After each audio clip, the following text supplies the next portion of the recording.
Seja muito bem-vindo ao canal Facilite Sua Vida. Antes de começar seu audiolivro, deixe seu like e se inscreva no canal para receber todo o conteúdo que é disponibilizado aqui diariamente. Aqui você encontra conteúdos de alto valor para fazer a sua vida mais fácil. Gratidão.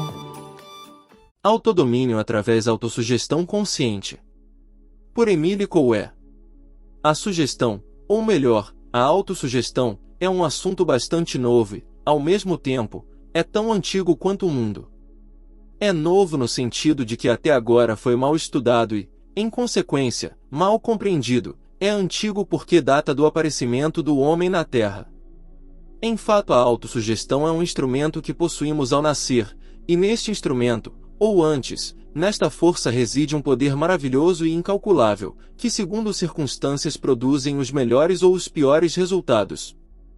O conhecimento desta força é útil para cada um de nós, mas é peculiarmente indispensável aos médicos, magistrados, advogados e aos aqueles que se dedicam ao trabalho educativo. Sabendo praticá-lo conscientemente é possível, em primeiro lugar, evitar provocar nos outros mais autossugestões que podem ter consequências desastrosas, e em segundo lugar, provocar conscientemente os bons, trazendo assim saúde física aos doentes e saúde moral para os neuróticos e os errantes, as vítimas inconscientes de autossugestões e guiar para o caminho certo aqueles que tinham tendência a seguir o caminho errado. O eu consciente e o eu inconsciente. Para compreender adequadamente os fenômenos da sugestão, ou para falar mais corretamente da autossugestão, é necessário saber que existem dentro de nós dois eus absolutamente distintos. Ambos são inteligentes, mas enquanto um está consciente o outro está inconsciente. Por esta razão, a existência deste último geralmente passa despercebida. Contudo, é fácil provar a sua existência bastando apenas nos darmos ao trabalho de examinar certos fenômenos e de refletir alguns momentos sobre eles.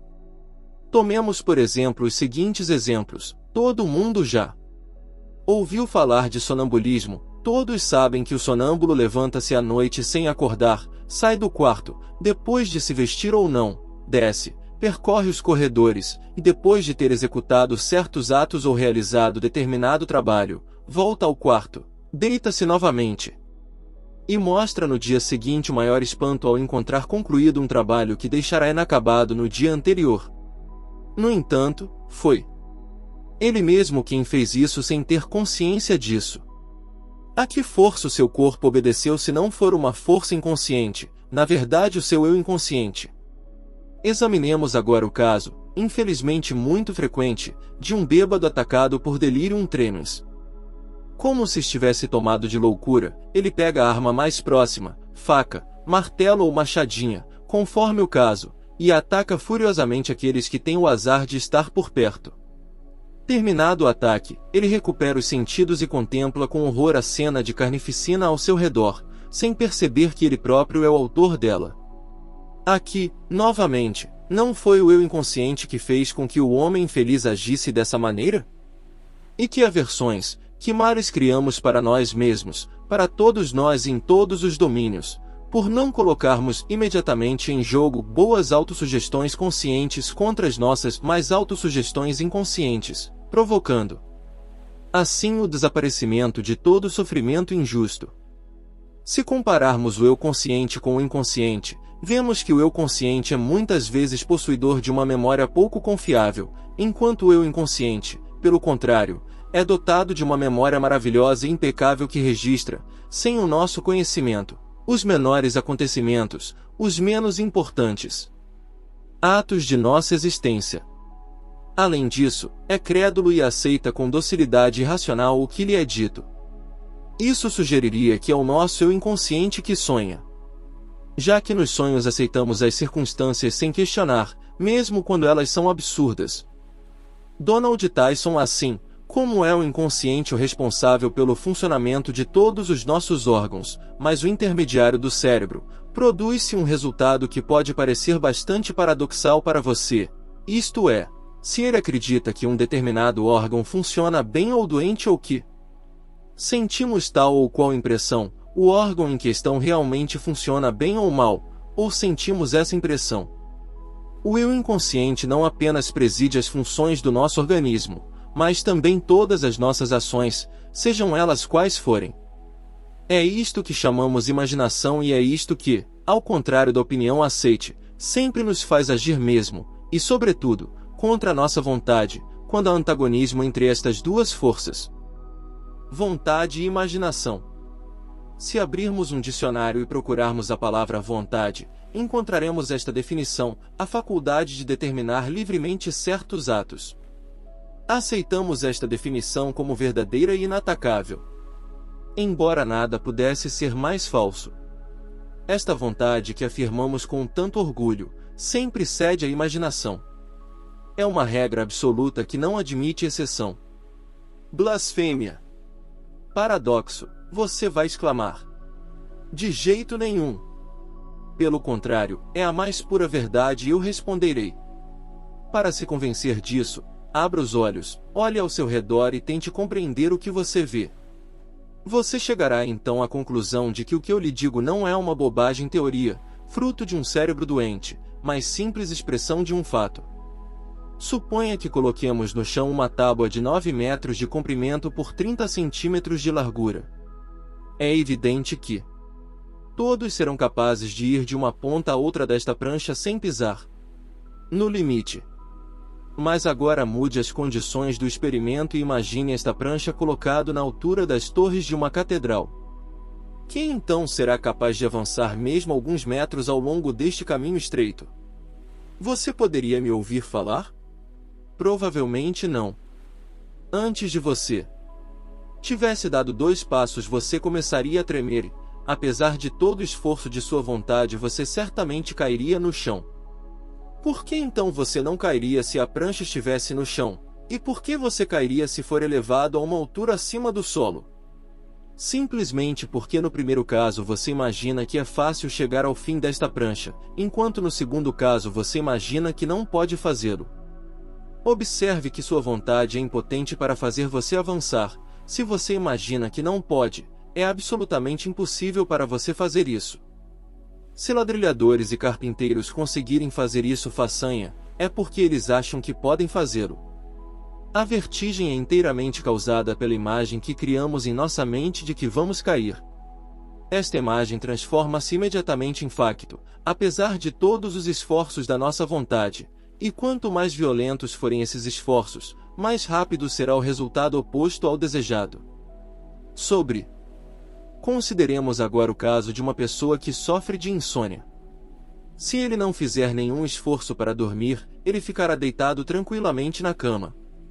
Se pelo contrário ele tenta se forçar a dormir por sua vontade, quanto mais esforços ele faz, mais inquieto fica. Você não percebeu que quanto mais você tenta lembrar o nome de uma pessoa que você esqueceu, mais isso lhe escapa, até que, substituindo em sua mente a ideia "eu devo", lembre-se em 1 minuto da ideia "esqueci". O nome volta para você do seu por conta própria sem um mínimo esforço? Deixe que vocês que são ciclistas se lembrem dos dias em que aprendiam a pedalar. Você andava agarrado ao guidão e com medo de cair. De repente, avistando o menor obstáculo no caminho que você tentou evitar, e quanto mais esforços você fez para fazer então, com mais certeza você se apressou nisso. Quem não sofreu um ataque de riso incontrolável, que explode mais violentamente quanto mais se tenta controlá-lo? Qual era o estado de espírito de cada pessoa nessas diferentes circunstâncias? Eu não quero cair, mas não consigo evitar; quero dormir, mas não consigo; quero me lembrar do nome da senhora fulana, mas não consigo; quero evitar o obstáculo, mas não consigo; quero parar de rir, mas não consigo. Como você vê, em cada um desses conflitos é sempre a imaginação que obtém a vitória sobre a vontade, sem qualquer exceção. À mesma ordem de ideias pertence o caso do líder que avança à frente de suas tropas e sempre as carrega consigo, enquanto grita cada um por si. É quase certo que causará uma derrota. Por que é isso? É porque no primeiro caso os homens imaginam que devem seguir em frente, e no segundo imaginam que estão conquistados e devem voar por suas vidas. Panurge estava bem consciente do contágio do exemplo, isto é, da ação do imaginação, quando, para se vingar de um comerciante a bordo do mesmo barco, comprou sua maior ovelha e lançou-a ao mar, certo de antemão que todo o rebanho iria seguir, o que de fato aconteceu. Nós, seres humanos, temos certa semelhança com ovelhas, e involuntariamente, somos irresistivelmente impelidos a seguir o exemplo dos outros, imaginando que não podemos fazer de outra forma. Eu poderia citar milhares de outros exemplos, mas temeria aborrecê-los com tal enumeração. Não posso, no entanto, passar em silêncio este facto que mostra o enorme poder da imaginação, ou em outras palavras, do inconsciente em sua luta contra o vai. Há certos bêbados que desejam parar de beber, mas não conseguem. Pergunte a eles. E eles responderão com toda a sinceridade que desejam ficar sóbrios, que a bebida lhes dá nojo, mas que eles são irresistivelmente impelidos a beber contra a sua vontade, apesar dos danos que sabem isso os fará. Da mesma forma, certos criminosos cometem crimes apesar de si mesmos, e quando são perguntados por que agiram assim, respondem: não pude evitar, alguma coisa me impulsionou, foi mais forte do que eu. E o bêbado e o criminoso falam a verdade, eles são forçados a fazer o que fazem, por a simples razão pela qual imaginam que não podem evitar fazê-lo. Assim nós, que estão tão orgulhosos da nossa vontade, que acreditam que somos livres para agir como quisermos, são na realidade nada além de miseráveis fantoches dos quais nossa imaginação detém todos os fios. Nós apenas cessamos ser fantoches quando aprendemos a guiar nossa imaginação. Sugestão e autossugestão. De acordo com as observações anteriores, podemos comparar a imaginação a uma torrente que arrasta fatalmente o pobre coitado que nela caiu, apesar dos seus esforços para ganhar o banco. Esta torrente parece indomável, mas se você souber como, poderá desviá-lo de seu curso e conduzi-lo para a fábrica, e lá poderá transformar sua força em movimento, calor e eletricidade. Se esta comparação não for suficiente, podemos comparar a imaginação, o louco em casa, como tem sido chamada, a um cavalo indomado que não tem rédeas nem rédeas. O que pode o cavaleiro fazer se não deixar-se levar onde quer que o cavalo o queira levar? E muitas vezes, se este foge, sua carreira louca só termina na vala. Se, no entanto, o cavaleiro conseguir colocar uma rédea no cavalo, as partes serão invertidas. Já não é o cavalo que vai para onde quer, é o cavaleiro que obriga o cavalo a levá-lo para onde quiser. Agora que aprendemos a perceber o enorme poder do ser inconsciente ou imaginativo, vou mostrar como esse eu, até então considerado indomável, pode ser controlado tão facilmente quanto uma torrente ou um cavalo indomado. Mas antes de prosseguir é necessário definir cuidadosamente duas palavras que muitas vezes são usadas sem serem devidamente compreendidas. Estas são as palavras sugestão e autossugestão. O que é então sugestão? Pode ser definido como o ato de impor uma ideia ao cérebro de outra pessoa. Essa ação realmente existe? Falando propriamente, não. Na verdade, a sugestão não existe por si só. Ela não existe e não pode existir senão na condição sine qua non de se transformar em autossugestão no sujeito. Esta última palavra pode ser definida como a implantação de uma ideia em si mesmo, por si mesmo. Você pode fazer uma sugestão para alguém, se o inconsciente deste último não aceita a sugestão, se não a digeriu, por assim dizer, para transformá-la em autossugestão, não produz nenhum resultado. Eu mesmo ocasionalmente fiz sugestões mais ou menos comuns a sujeitos normalmente muito obedientes, sem sucesso. A razão é que o inconsciente do sujeito recusou se aceitá-lo e não o transformou em autossugestão. O uso da autossugestão. Voltemos agora ao ponto onde disse que podemos controlar e conduzir a nossa imaginação, tal como uma torrente ou um cavalo indomado podem ser controlados. Para isso, basta, em primeiro lugar, saber que isso é possível, fato que quase todos ignoram, e, em segundo lugar, saber por que meios isso pode ser feito. Bem, o meio é muito simples, é aquilo que usamos todos os dias desde que viemos ao mundo, sem querer ou saber e de forma absolutamente inconsciente, mas que, infelizmente para nós, muitas vezes usamos de forma errada e em nosso próprio prejuízo. Isso significa que é autossugestão.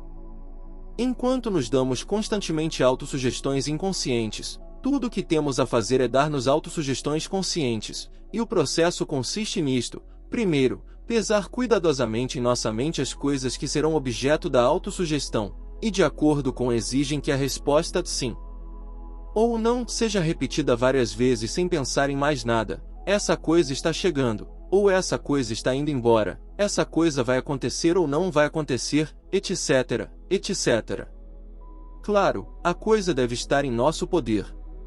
Se o inconsciente aceita esta sugestão e a transforma em uma autossugestão, a coisa ou coisas são realizadas em todos os detalhes. Assim entendida, a autossugestão nada mais é do que hipnotismo tal como a vejo, e eu a definiria nestas palavras simples: a influência da imaginação sobre o ser moral e físico da humanidade. Ora, esta influência é inegável e, sem voltar aos exemplos anteriores, citarei alguns outros. Se você se convencer de que pode fazer determinada coisa, desde que isso seja possível, você a fará, por mais difícil que seja. Se, pelo contrário, você imaginar que não pode fazer a coisa mais simples do mundo, será impossível fazê-lo, e pequenos montículos se tornarão para você montanhas inescaláveis. Tal é o caso dos neurastênicos, que, acreditando-se incapazes do menor esforço, muitas vezes acham impossível até mesmo dar alguns passos sem ficarem exaustos. E esses mesmos neurastênicos afundam mais profundamente em sua depressão, quanto mais esforços fazem para se livrar dela, como o pobre infeliz nas areias movediças que afunda tanto mais quanto mais tenta lutar para sair. Da mesma forma, basta pensar que uma dor vai embora, para senti-la desaparecer aos poucos. Inversamente, basta pensar que se sofre para sentir a dor começar a surgir imediatamente. Conheço certas pessoas que preveem de antemão que terão uma forte dor de cabeça num determinado dia, em determinadas circunstâncias, e nesse dia, nas circunstâncias dadas, com certeza, elas sentem isso. Eles trouxeram a doença para si mesmos, assim como outros curam as suas por meio de autossugestão consciente. Sei que geralmente alguém passa por louco aos olhos do mundo quando ousa apresentar ideias que não está acostumado a ouvir. Pois bem, correndo o risco de que assim seja, digo que se certas pessoas estão doentes mental e fisicamente, é que se imaginam doentes mental ou fisicamente. Se alguns outros ficam paralíticos sem terem nenhuma lesão que o justifique, é porque se imaginam paralisados, e é entre essas pessoas que se produzem as curas mais extraordinárias.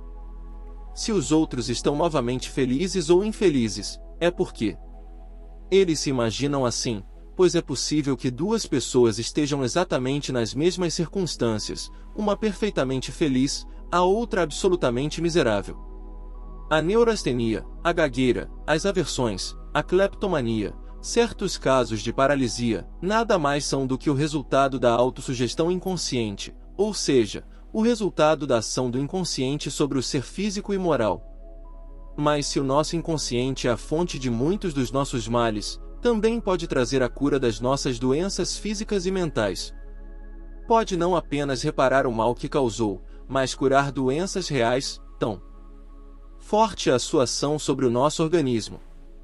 Tranque-se sozinho em um quarto, sente-se em uma poltrona, feche os olhos para evitar qualquer distração e concentre sua mente por alguns momentos em pensar: tal e tal coisa vai desaparecer, ou tal e tal uma coisa está acontecendo. Se você realmente fez a autossugestão, ou seja, se o seu inconsciente assimilou a ideia que você lhe apresentou, você ficará surpreso ao ver acontecer o que você pensou. Observe que a propriedade das ideias autossugeridas existir dentro de nós sem ser reconhecidas, e só podemos saber de sua existência pelo efeito que produzem. Mas acima de tudo, e este é um ponto essencial, a vontade não deve ser posta em jogo na prática da autossugestão, pois, se não estiver de acordo com a imaginação, se pensarmos: eu farei tal e tal coisa acontecer, e a imaginação disser: você está querendo, mas não vai acontecer, não só não se obtém o que se deseja, mas acontece exatamente o contrário.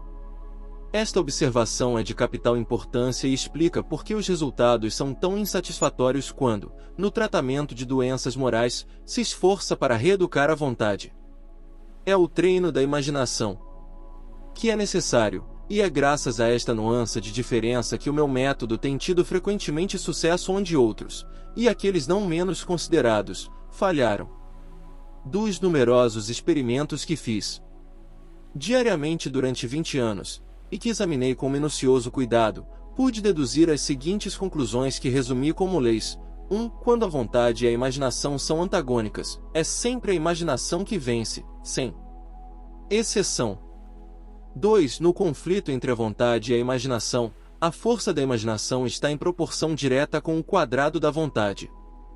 3. Quando a vontade e a imaginação estão de acordo, uma não soma a outra, mas uma se multiplica pela outra. 4. A imaginação pode ser direcionada às expressões em proporção direta ao quadrado da vontade e é multiplicado por não são rigorosamente exatas. São simplesmente ilustrações destinadas a tornar mais claro o que quero dizer. Depois do que acabamos de dizer, parece que ninguém deveria ficar doente. Isso é bem verdade. Toda doença, qualquer que seja, pode ceder à autossugestão, por mais ousada e improvável que possa parecer minha afirmação, não digo que sempre cede, mas pode ceder, o que é outra coisa. Mas, para levar as pessoas a praticarem a autossugestão consciente, elas devem ser ensinadas como fazê-lo, assim como são ensinadas a ler, escrever ou tocar piano. A autossugestão é, como disse acima, um instrumento que possuímos desde o nascimento e com o qual brincamos inconscientemente durante toda a vida, como um bebê brinca com seu chocalho. No entanto, é um instrumento perigoso, pode ferir ou até matar você se você lidar com isso de forma imprudente e inconsciente. Pelo contrário, pode salvar a sua vida quando você sabe como empregá-la conscientemente. Pode. Diga o que Esopo disse da língua, é ao mesmo tempo a melhor e a pior coisa do mundo. Vou agora mostrar-lhe como todos podem lucrar com a ação benéfica da autossugestão aplicada conscientemente. Ao dizer cada um, exagero um pouco, pois há duas classes de pessoas nas quais é difícil despertar a autossugestão consciente, os mentalmente subdesenvolvidos que não são capazes de compreender o que você lhes diz. 2. Aqueles que não estão dispostos a compreender. Como ensinar os pacientes a fazer autossugestões? O princípio do método pode ser resumido nestas poucas palavras: é impossível pensar em duas coisas ao mesmo tempo, isto é, duas ideias podem estar justapostas, mas não podem ser sobrepostas em nossa mente. Cada pensamento que preenche inteiramente a nossa mente torna-se verdadeiro para nós e tende a transformar-se em ação. Assim, se você conseguir fazer uma pessoa doente pensar que seu problema está melhorando, ele desaparecerá. Se você conseguir fazer um cleptomaníaco pensar que ele não roubará mais, ele deixará de roubar, etc., etc. Esta formação, que talvez vos pareça uma impossibilidade, é, no entanto, a coisa mais simples do mundo. Basta, por meio de uma série de experimentos apropriados e graduados, ensinar o assunto, por assim dizer, o ABC do pensamento consciente. E aqui está a série. Seguindo-a ao pé da letra pode-se ter certeza absoluta de obter um bom resultado, exceto com as duas categorias de pessoas mencionadas acima. Primeiro experimento. Esses experimentos são do Sage of Rochester. Preparatório. Peça ao sujeito que fique em pé, com o corpo rígido como uma barra de ferro, os pés juntos dos dedos dos pés ao calcanhar, mantendo os tornozelos flexíveis como se fossem dobradiças. Diga-lhe para se fazer como uma tábua com dobradiças na base, que fica equilibrada no chão. Faça notar que se alguém empurrar levemente a prancha para qualquer lado, ela cai como uma massa, sem qualquer resistência, na direção em que é empurrada. Diga-lhe que você vai puxá-lo para trás pelos ombros e que ele deve se deixar cair em seus braços sem a menor resistência, girando os tornozelos como se fossem dobradiças, ou seja, mantendo os pés fixos no chão. Em seguida, puxe-o para trás pelos ombros, e se a experiência não der certo, repita até dar certo, ou quase. Segunda experiência. Comece explicando ao sujeito que, Para demonstrar a ação da imaginação sobre nós, você vai pedir-lhe no momento que pense: estou caindo para trás, estou caindo para trás. Diga-lhe que ele não deve ter nenhum pensamento além disso em sua mente, que ele não deve refletir ou se perguntar se vai cair ou não, ou pensar que se cair poderá se machucar, etc., ou cair propositalmente para agradar você, mas que se ele realmente sentir algo que o impele a cair para trás, ele não deve resistir, mas obedecer ao impulso. Em seguida, peça ao sujeito que levante a cabeça e feche os olhos, e coloque o punho direito na nuca dele e a mão esquerda na testa e diga-lhe: agora pense, eu estou caindo para trás, etc., etc. para trás. E, de fato, você está caindo. Vocês são cair, voltar. MS que o herda levemente. Enfermarias, etc. Ao mesmo tempo, deslize-o para trás em direção à têmpora esquerda, acima da orelha, e remova muito lentamente, mas com um movimento contínuo o punho direito. Imediatamente sente-se que o sujeito faz um leve movimento para trás e para evitar que caia ou então caia completamente. No primeiro caso, diga-lhe que ele resistiu e que ele não pensava apenas que estava caindo, mas que poderia se machucar se o fizesse cair.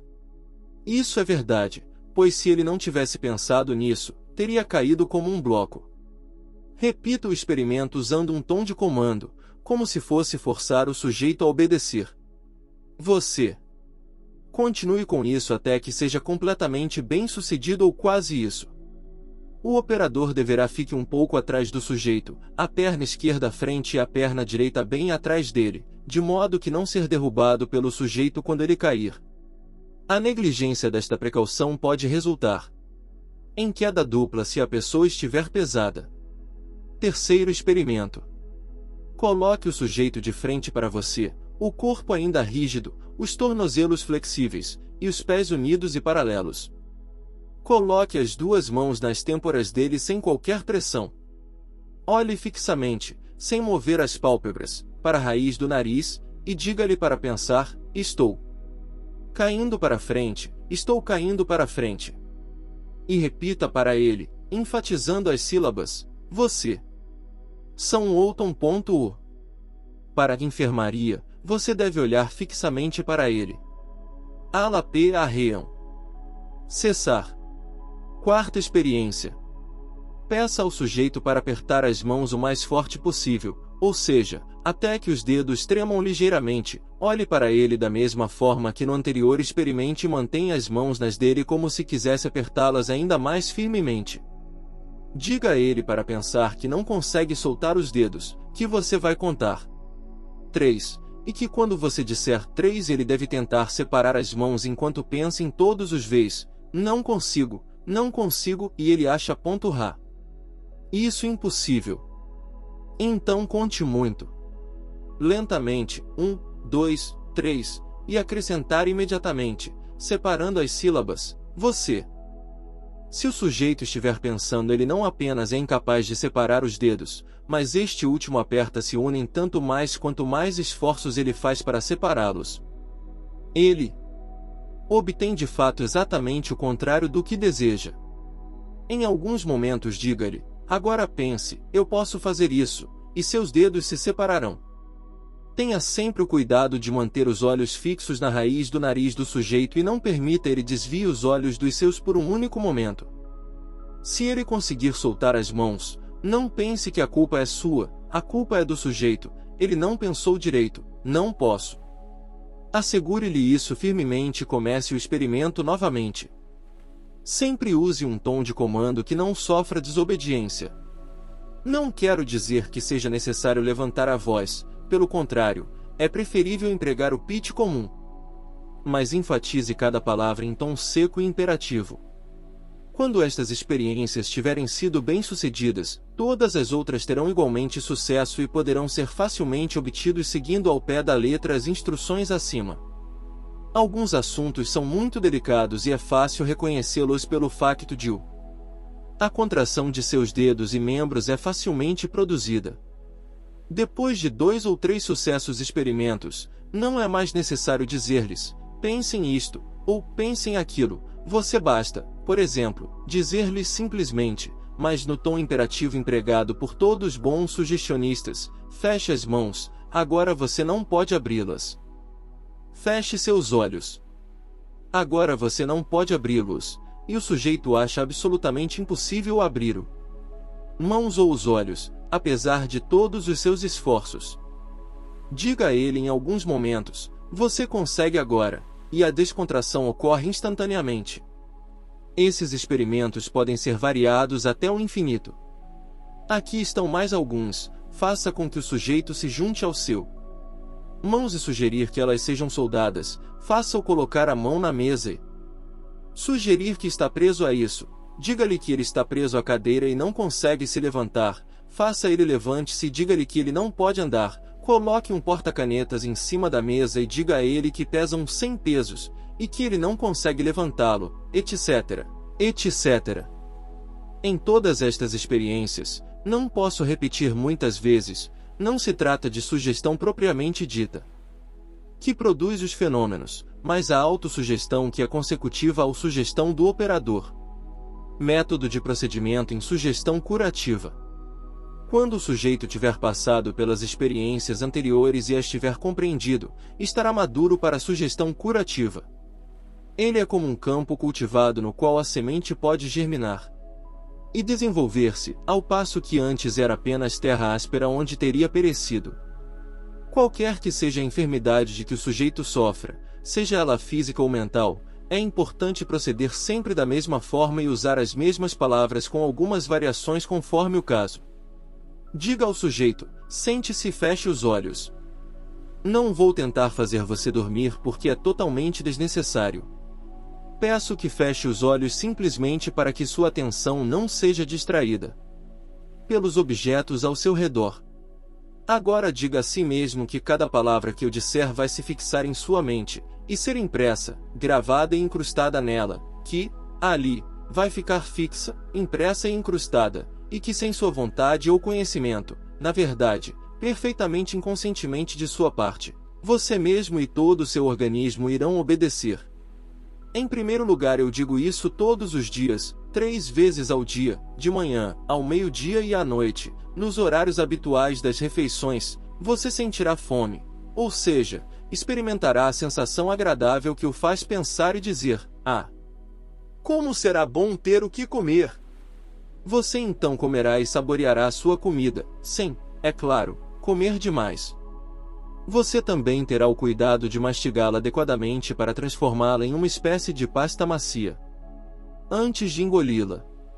Nessas condições você o digerirá adequadamente, portanto, não sentirá nenhum desconforto, incômodo ou dor de qualquer tipo, seja no estômago ou nos intestinos. Você assimilará o que come e seu organismo aproveitará isso para produzir sangue, músculos, força e energia, numa palavra, vida. Como você terá digerido bem a comida, a função de excreção será normal, e todas as manhãs, ao se levantar, você sentirá necessidade de evacuar, e sem nunca ser obrigado a tomar remédios ou a usar qualquer artifício, você obterá um resultado normal e satisfatório. Além disso, todas as noites, desde a hora em que você deseja dormir até a hora em que deseja acordar na manhã seguinte, você dormirá profunda, calma e tranquilamente, sem pesadelos, e ao acordar se sentirá perfeitamente bem, alegre e ativo. Da mesma forma, se você ocasionalmente sofre de depressão, se você está triste e propenso a se preocupar e olhar para o lado negro das coisas, de agora em diante você deixará de fazê-lo e, em vez de se preocupar e ficar deprimido e olhar para o lado escuro além disso, você se sentirá perfeitamente alegre, possivelmente sem nenhuma razão especial para isso, assim como costumava se sentir deprimido sem nenhum motivo específico. Digo ainda mais, que mesmo que você tenha motivos reais para estar preocupado e deprimido, você não vai ser assim. Se você também estiver sujeito a acessos ocasionais de impaciência ou mau humor, você deixará de tê-los, pelo contrário, você será sempre paciente e senhor de si mesmo, e as coisas que o preocupavam, incomodavam ou irritavam, doravante deixarão de existir. Você é absolutamente indiferente e perfeitamente calmo. Se você às vezes é atacado, perseguido, assombrado por ideias ruins e prejudiciais, por apreensões, medos, aversões, tentações ou ressentimentos contra outras pessoas, tudo isso será gradualmente perdido de vista pela sua imaginação, irá derreter e perder-se como se estivesse numa nuvem distante onde finalmente desaparecerá completamente. Assim como um sonho desaparece quando acordamos, todas essas imagens vãs desaparecerão. A isso acrescento que todos os seus órgãos estão desempenhando suas funções adequadamente. O coração bate normalmente e a circulação do sangue ocorre como deveria, os pulmões estão desempenhando suas funções, como também o estômago, os intestinos, o fígado, as vias biliares, os rins e a bexiga. Se neste momento algum deles estiver agindo de forma anormal, essa normalidade está diminuindo a cada dia, de modo que em breve terá desaparecido completamente e o órgão terá recuperado sua função normal. Além disso, se houver alguma lesão em qualquer um desses órgãos, eles melhorarão a cada dia e logo estarão totalmente curados. A respeito disso, posso dizer que não é necessário saber qual órgão está afetado para que seja curado. Sob a influência da autossugestão todos os dias, em todos os aspectos, estou ficando cada vez melhor. O inconsciente atua sobre o órgão que ele mesmo pode selecionar. Devo acrescentar também, e é extremamente importante, que se até agora você não teve confiança em si mesmo, digo-lhe que essa desconfiança desaparecerá aos poucos e dará lugar à autoconfiança, baseada em o conhecimento desta força de poder incalculável que está em cada um de nós. É absolutamente necessário que todo ser humano tenha esta confiança. Sem ela não se pode realizar nada, com ela pode-se realizar o que quiser, dentro da razão, claro. É claro. Você então terá confiança em si mesmo, e essa confiança lhe dará a garantia de que você é capaz de realizar perfeitamente bem tudo o que deseja fazer, desde que seja razoável, e seja qual for o seu desejo. Dever de fazer. Então, quando você quiser fazer algo razoável, ou quando tiver um dever a cumprir, pense sempre que é fácil, e torne as palavras difíceis, impossíveis. Não posso, é mais forte que eu, não posso me impedir, desapareça do seu vocabulário, eles não são inglês. O que é inglês é fácil e eu posso. Ao considerar a coisa fácil, ela se torna assim para você, embora possa parecer difícil para os outros. Você o fará rápido e bem, e sem fadiga, porque o faz sem esforço, ao passo que se o tivesse considerado difícil ou impossível, isso teria se tornado assim para você, simplesmente porque você teria pensado assim. Há estas sugestões gerais que talvez pareçam longas e até infantis para alguns de vocês, mas que são necessárias, devem ser acrescentadas aquelas que se aplicam ao caso particular do paciente com quem estamos lidando. Todas essas sugestões devem ser feitas com uma voz monótona e calmante, sempre enfatizando as palavras essenciais, que embora não faça realmente adormecer o sujeito, pelo menos o faz sentir-se sonolento e não pensar em nada em particular. Ao chegar ao fim da série de sugestões, você aborda o assunto nestes termos. Em suma, quero dizer que, de todos os pontos de vista, tanto físicos como mentais, você desfrutará de excelente saúde, melhor saúde do que você pôde desfrutar até o presente. Agora vou contar 3, e quando eu disser 3, você abrirá os olhos e sairá do estado passivo em que está agora. Você sairá disso com bastante naturalidade, sem se sentir nem um pouco sonolento ou cansado. Pelo contrário, você se sentirá forte, vigoroso, alerta, ativo, cheio de vida. Além disso, você se sentirá muito alegre e em boa forma em todos os sentidos. 2. 3. Ao ouvir a palavra 3, o sujeito abre os olhos, sempre com um sorriso e uma expressão de bem-estar e contentamento no rosto. Às vezes, embora raramente, o paciente é curado na hora, outras vezes, e este é o caso mais geralmente, ele se sente aliviado, sua dor ou sua depressão desaparecem parcial ou totalmente, embora apenas por um certo lapso de tempo. Em todos os casos é necessário renovar as sugestões com maior ou menor frequência de acordo com o assunto, tendo sempre o cuidado de espaçá-las em intervalos cada vez mais longos. de acordo com o progresso obtido, até que não sejam mais necessárias, isto é, quando a cura estiver completa. Antes de mandar embora o seu paciente, você deve dizer-lhe que ele carrega dentro de si o instrumento pelo qual ele pode curar-se, e que você é, por assim dizer, apenas um professor ensinando-o a usar esse instrumento, e que ele deve ajudá-lo em sua tarefa. Assim, todas as manhãs, antes de se levantar, e todas as noites, ao ir para a cama, ele deve fechar os olhos, em pensamento, transportar-se para a sua presença, e depois repetir 20 vezes consecutivas com voz monótona, contando por meio de um barbante com 20 nós em isso, esta pequena frase. Cada dia, em todos os aspectos, estou cada vez melhor. Em sua mente ele deveria enfatizar as palavras em todos os aspectos que se aplicam a todas as necessidades, mentais ou físicas. Esta sugestão geral é mais eficaz que as especiais. Assim é fácil perceber o papel desempenhado por quem dá as sugestões. Ele não é um mestre que dá ordens, mas um amigo, um guia, que conduz o paciente passo a passo no caminho da saúde. Como todas as sugestões são dadas no interesse do paciente, o inconsciente deste não pede nada melhor do que assimilá-las e transformá-las em autossugestões. Feito isso, a cura é obtida mais ou menos rapidamente, dependendo das circunstâncias. A superioridade deste método. Este método dá resultados absolutamente maravilhosos e é fácil entender por quê. Na verdade, seguindo o meu conselho, é impossível falhar, excepto no caso das duas classes de pessoas acima mencionadas, que felizmente representam apenas 3% do total. Se, no entanto, você tentar adormecer imediatamente seus sujeitos, sem as explicações e os experimentos preliminares necessários para fazê-los aceitar as sugestões e transformá-las em autossugestões, você não poderá e não terá sucesso, exceto com assuntos peculiarmente sensíveis, e estes são cru. Todos podem se tornar assim através do treinamento, mas muito poucos o fazem suficientemente sem a instrução preliminar que recomendo, que pode ser feita em poucos minutos.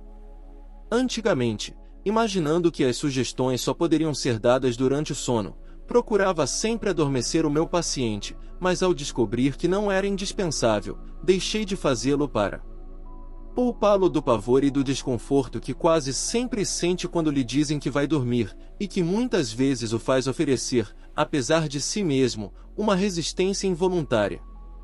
Se, pelo contrário, você lhe disser que não vai colocá-lo para dormir porque não há necessidade de fazê-lo, você ganha a confiança dele. Ele ouve você sem medo ou qualquer pensamento oculto, e muitas vezes acontece, se não a primeira vez, pelo menos muito em breve, que, acalmado pelo som monótono de sua voz, ele cai em um sono profundo do qual acorda surpreso por ter dormido. Se há céticos entre vocês, como tenho certeza de que existem, tudo o que tenho a dizer-lhes é: venham à minha casa e vejam o que está sendo feito, e vocês serão convencidos pelos fatos. Contudo, você não deve fugir da ideia de que a autossugestão só pode ser realizada da maneira que descrevi. É possível fazer sugestões às pessoas sem o seu conhecimento e sem qualquer preparo. Por exemplo, se um médico que apenas pelo seu título exerce uma influência sugestiva sobre o seu paciente, lhe diz que nada pode fazer por ele e que a sua doença é incurável, provoca na mente deste último uma autossugestão que pode ter o efeito consequências mais desastrosas. Se, porém, ele lhe diz que sua doença é grave, é verdade, mas que com cuidado, tempo e paciência pode ser curado. Às vezes e até muitas vezes obtém resultados que o surpreenderão. Aqui está outro exemplo. Se um médico, depois de examinar seu paciente, prescrever uma receita e entregá-la a ele sem qualquer comentário, os remédios prescritos não terão muitas chances de dar certo. Se, por outro lado, ele explica ao seu paciente que tais ou tais medicamentos devem ser tomados em tais ou tais condições e que produzirão certos resultados, é praticamente certo que esses resultados serão alcançados. Se nesta sala houver médicos ou irmãos químicos, espero que não me considerem seu inimigo. Pelo contrário, sou o melhor amigo deles. Por um lado, gostaria de ver o estudo teórico e prático das sugestões dos programas das escolas médicas para grande benefício dos doentes e dos próprios médicos, e por outro lado, na minha opinião, Cada vez que um paciente vai ao médico, este deve prescrever-lhe um ou mesmo vários medicamentos, mesmo que não sejam necessários. Na verdade, quando um paciente visita o médico, é para saber qual remédio irá curá-lo. Ele não percebe que é a higiene e o regime que fazem isso, e atribui pouca importância a eles. É um remédio que ele quer. Na minha opinião, se o médico apenas prescrever um regime sem nenhum medicamento, o seu paciente ficará insatisfeito, dirá que se deu ao trabalho de consultá-lo de graça e muitas vezes vai a outro médico. Parece-me então que o médico deve sempre prescrever medicamentos ao seu paciente, tanto quanto possível, medicamentos de sua autoria, em vez dos remédios convencionais tão publicitados e que só devem o seu valor à publicidade. As prescrições do próprio médico inspirarão infinitamente mais confiança do que as pílulas de fulano de tal, que qualquer um pode adquirir facilmente na farmácia mais próxima, sem necessidade de receita médica. Como funciona a sugestão? Para compreender adequadamente o papel desempenhado pela sugestão, ou melhor, pela autossugestão, basta saber que o eu inconsciente é o grande diretor de todas as nossas funções. Faça acreditar, como disse acima, que um determinado órgão que não funciona bem deve cumprir sua função e instantaneamente a ordem será transmitida. O órgão obedece com docilidade, imediatamente ou aos poucos, desempenha suas funções de maneira normal. Isto explica de forma simples e clara como por meio da sugestão se pode estancar as hemorragias, curar a prisão de ventre, fazer desaparecer os tumores fibrosos, curar a paralisia, as lesões tuberculosas, as varizes, úlceras, etc. Tomemos, por exemplo, um caso de hemorragia dentária que tive a oportunidade de observar no consultório do Sr. Gaut, dentista de Troyes. Uma jovem a quem ajudei a curar-se da asma, da qual sofria há 8 anos, disse-me um dia que queria arrancar um dente. Como eu sabia que ela era muito sensível, ofereci-me para que ela não sentisse nada da operação. Ela naturalmente aceitou com prazer e marcamos consulta com o dentista. No dia combinado nos apresentamos ao dentista e, diante da minha paciente, olhei fixamente para ela, dizendo: "Você não sente nada, etc, etc." E então, continuando com a sugestão, fiz um sinal para o dentista. Num instante o dente saiu sem lire, devirando um fio de cabelo. Como acontece com frequência, seguiu-se uma hemorragia, mas eu disse ao dentista que tentaria a sugestão sem que ele usasse hemostático, sem saber de antemão o que aconteceria. Então perguntei a Maio. D olhou para mim fixamente, e sugeri a ela que em 2 minutos a hemorragia cessaria por si mesma, e esperamos. O paciente cuspiu sangue novamente 1 ou 2 vezes e depois parou. Eu disse a ela para abrir a boca, e nós dois olhamos e descobrimos que um coágulo de sangue havia se formado na cavidade dentária. Como explicar esse fenômeno? Da maneira mais simples. Sob a influência da ideia, a hemorragia é parar, o inconsciente havia enviado às pequenas artérias e veias a ordem de interromper o fluxo de sangue. Obedientemente, elas se contraíram naturalmente, como teriam feito artificialmente no início. Contato de um hemostático como a adrenalina, por exemplo. O mesmo raciocínio explica como um tumor fibroso pode desaparecer. Tendo o inconsciente aceitado a ideia é para ir, o cérebro ordena que as artérias que o nutrem se contraiam. Fazem. No recusando os seus serviços e deixando de nutrir o tumor que, privado de nutrição, morre, seca, é reabsorvido e desaparece. O uso da sugestão para a cura de doenças morais e manchas também. Congênito ou adquirido. A neurastenia, tão comum hoje em dia, geralmente cede à sugestão praticada constantemente da maneira que indiquei. Tive a felicidade de contribuir para a cura de um grande número de neurastênicos nos quais todos os outros tratamentos falharam. Um deles chegou a passar 1 mês num estabelecimento especial no Luxemburgo sem obter qualquer melhoria. Em 6 semanas ele estava completamente curado e agora é o homem mais feliz que alguém desejaria encontrar, depois de se considerar o mais miserável. Nem é provável que ele volte a adoecer da mesma maneira, pois mostrei-lhe como fazer uso da autossugestão consciente e ele o faz maravilhosamente bem. Mas se a sugestão é útil no tratamento de queixas morais e doenças físicas, não possa ela prestar serviços ainda maiores à sociedade, ao transformar em pessoas honestas as crianças miseráveis que povoam os nossos reformatórios e que apenas os deixam para entrar no exército do crime. Que ninguém me diga que é impossível.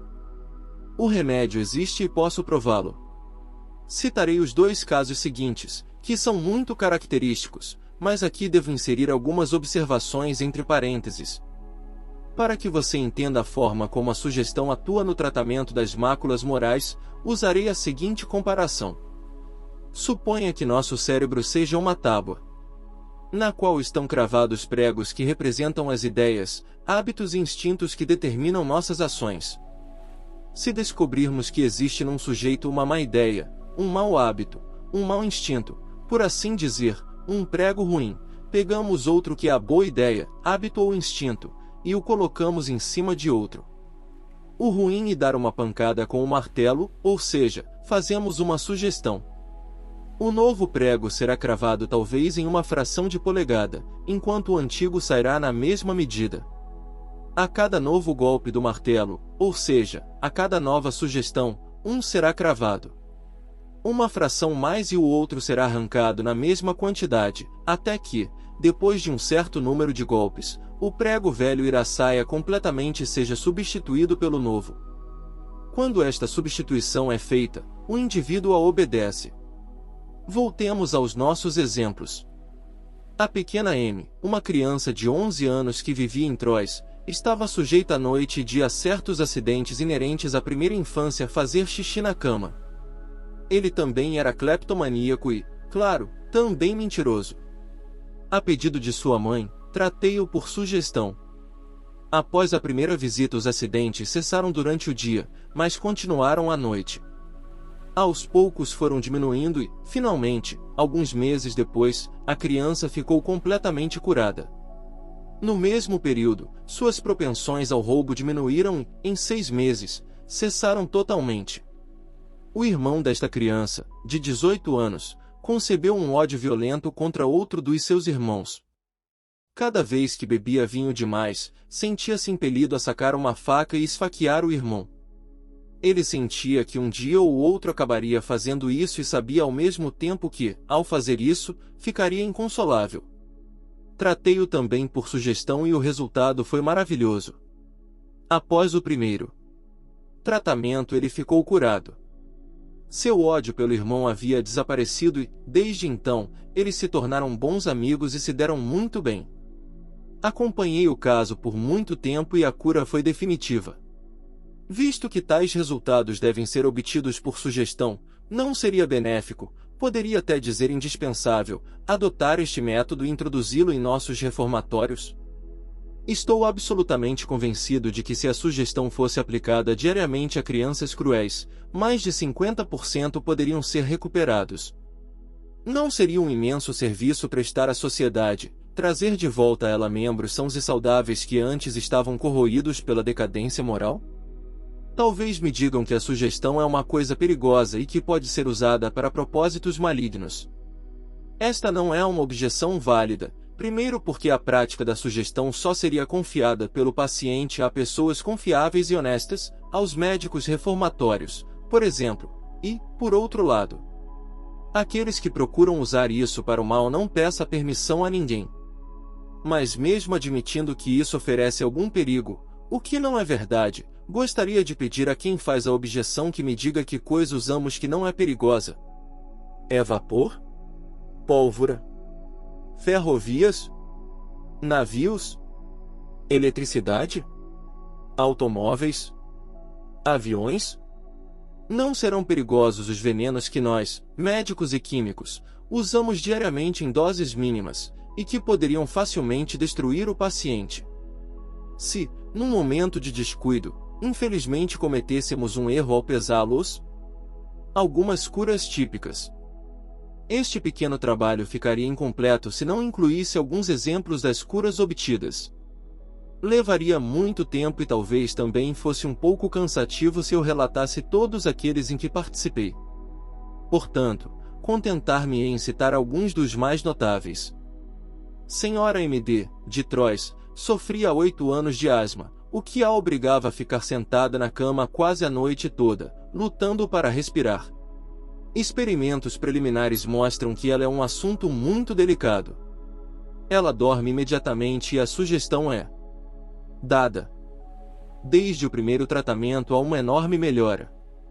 O paciente tem uma boa noite, interrompida apenas por uma crise de asma que dura apenas 1/4 de hora. Em muito pouco tempo a asma desaparece completamente e não há recaídas mais tarde. M.M., um trabalhador que vive em Saint-Savine, perto de Troyes, ficou paralisado durante 2 anos devido a lesões na junção da coluna vertebral e da pelvis. A paralisia ocorre apenas nos membros inferiores, nos quais a circulação do sangue praticamente cessou, tornando-os inchados, congestionados e descoloridos. Vários tratamentos, inclusive o antissifilítico, foram tentados sem sucesso. Experimentos preliminares bem-sucedidos, sugestão aplicada por mim e autossugestão do paciente durante 8 dias. No final deste tempo, há um movimento quase imperceptível, mas ainda apreciável, da perna esquerda. Sugestão renovada. Em 8 dias a melhora é perceptível. A cada semana ou quinzena há uma melhora crescente com diminuição progressiva do inchaço e assim por diante. 11 meses depois, no dia 1º de novembro de 1906, o paciente desce sozinho e caminha 800 metros, e no mês de julho de 1907 volta à fábrica onde continua trabalhando desde então, sem nenhum vestígio de paralisia. M. A. G., residente em Troyes, sofre há muito tempo de enterite, para a qual foram tentados diversos tratamentos em vão. Ele também está em um estado mental muito ruim, estando deprimido, sombrio, insociável e obcecado por pensamentos suicidas. Experimentos preliminares fáceis, seguidos de sugestões que produzem um resultado apreciável desde o primeiro dia. Durante 3 meses, inicialmente sugestões diárias, depois em intervalos cada vez mais longos. Ao final desse período, a cura está completa, a enterite desapareceu e seu moral tornou-se excelente. Como a cura remonta a 12 anos sem sombra de recaída, pode ser considerada permanente.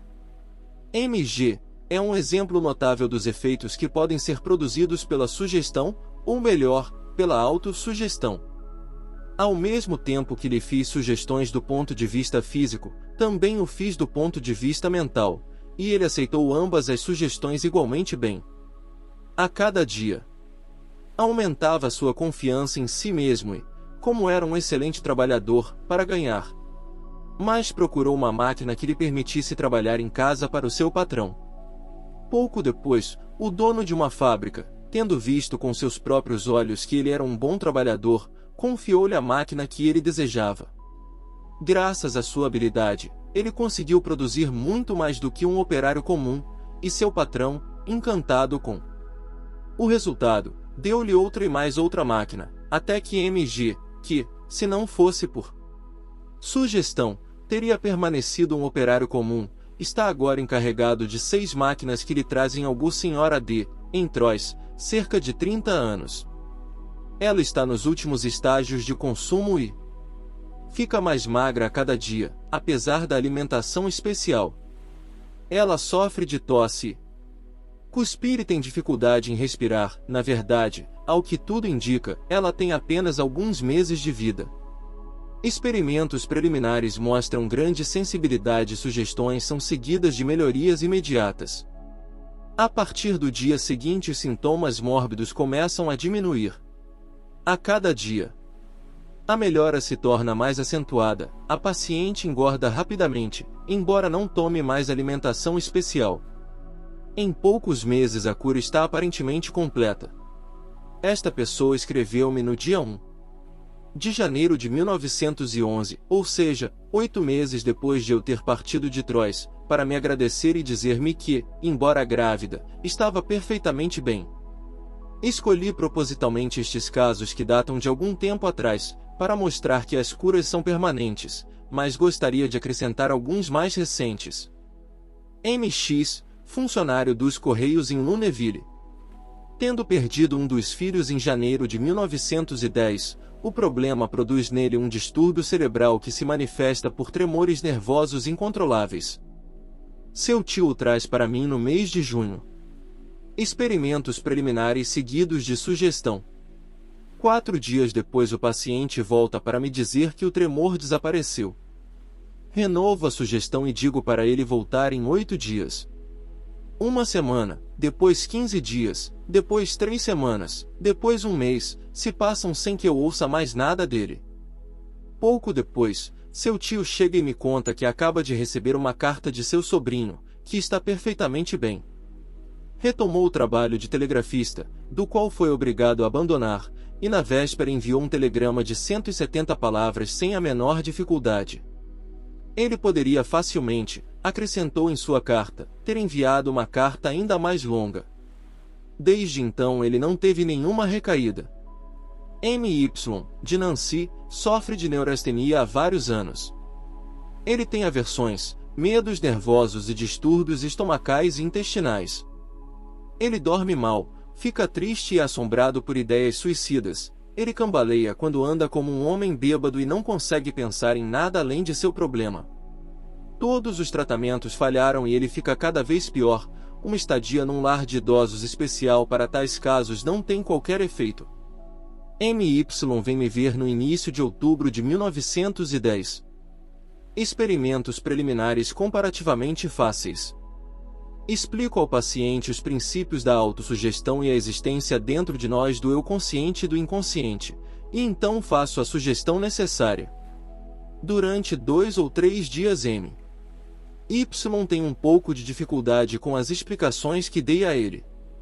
Em pouco tempo a luz irrompe em sua mente e ele compreende tudo. Renovo a sugestão, e ele também faz isso todos os dias.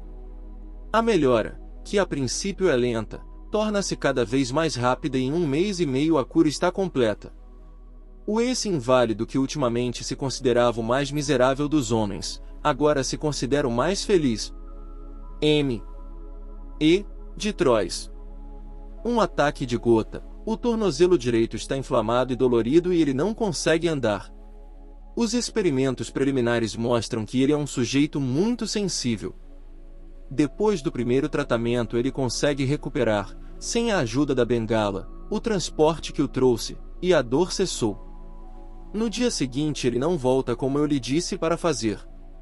Depois sua esposa chega sozinha e me conta que naquela manhã seu marido se levantou, calçou os sapatos e saiu de bicicleta para visitar seus quintais. Ele é pintor. É desnecessário dizer-lhe o meu total espanto.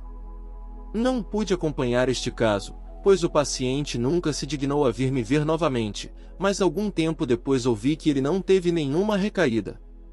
Sra. T. de Nancy. Neurastenia, dispepsia, gastralgia, enterite e dores em diferentes partes do corpo. Ela se tratou por vários anos com um resultado negativo. Eu a trato por sugestão, e ela faz autossugestões para si mesma todos os dias. Desde o primeiro dia há uma melhoria notável que continua sem interrupção.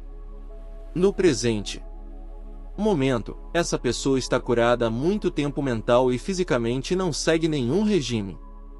Ela acha que talvez ainda tenha um leve toque de enterite, mas não tem certeza. Sra. X, irmã da Sra. T. Neurastenia aguda. Ela fica na cama há 15 dias por mês, pois é totalmente impossível para ela se mudar ou trabalhar. Ela sofre de falta de apetite, depressão e distúrbios digestivos. Ela é curada com uma visita, e a cura parece ser permanente, pois ela não teve nenhuma recaída. Sra. H, em Mashville.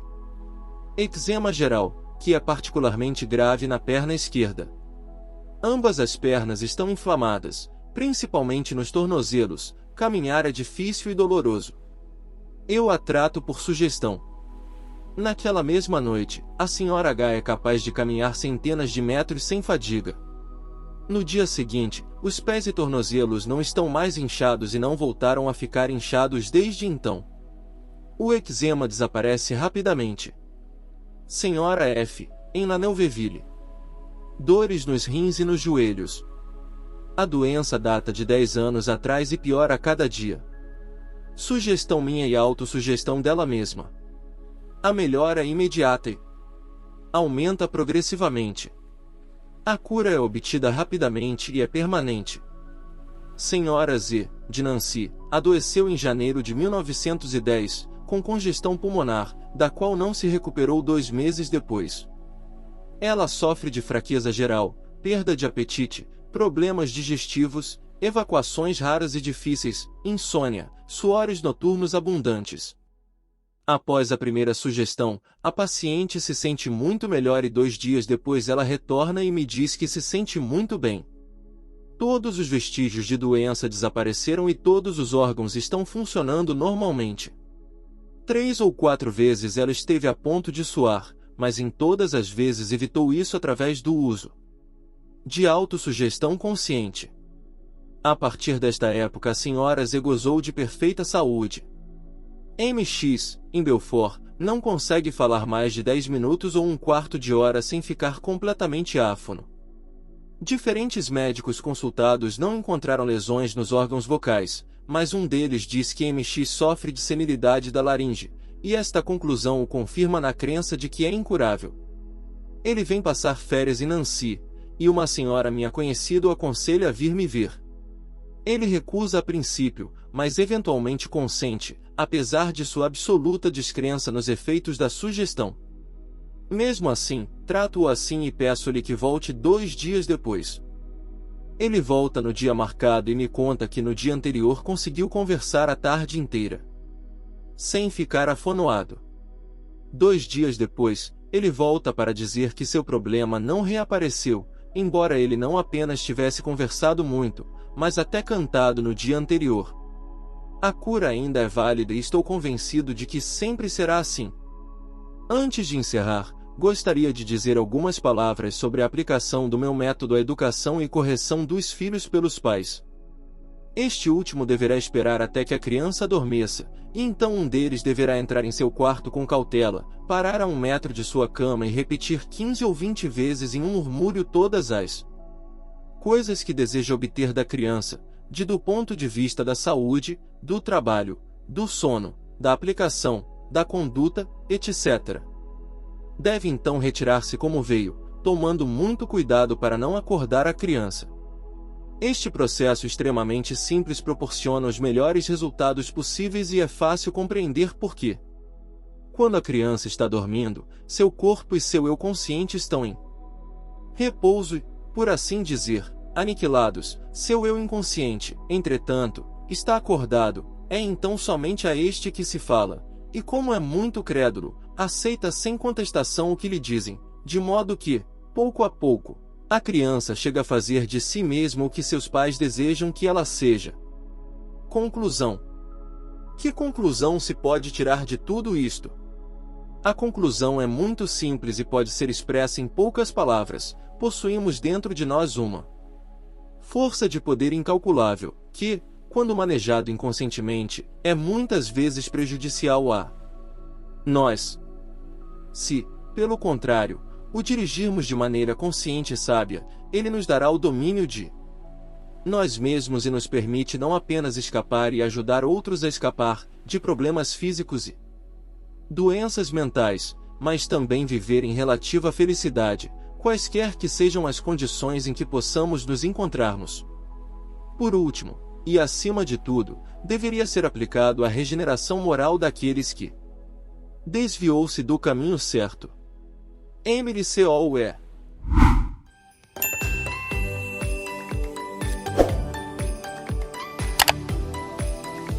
Facilite sua vida.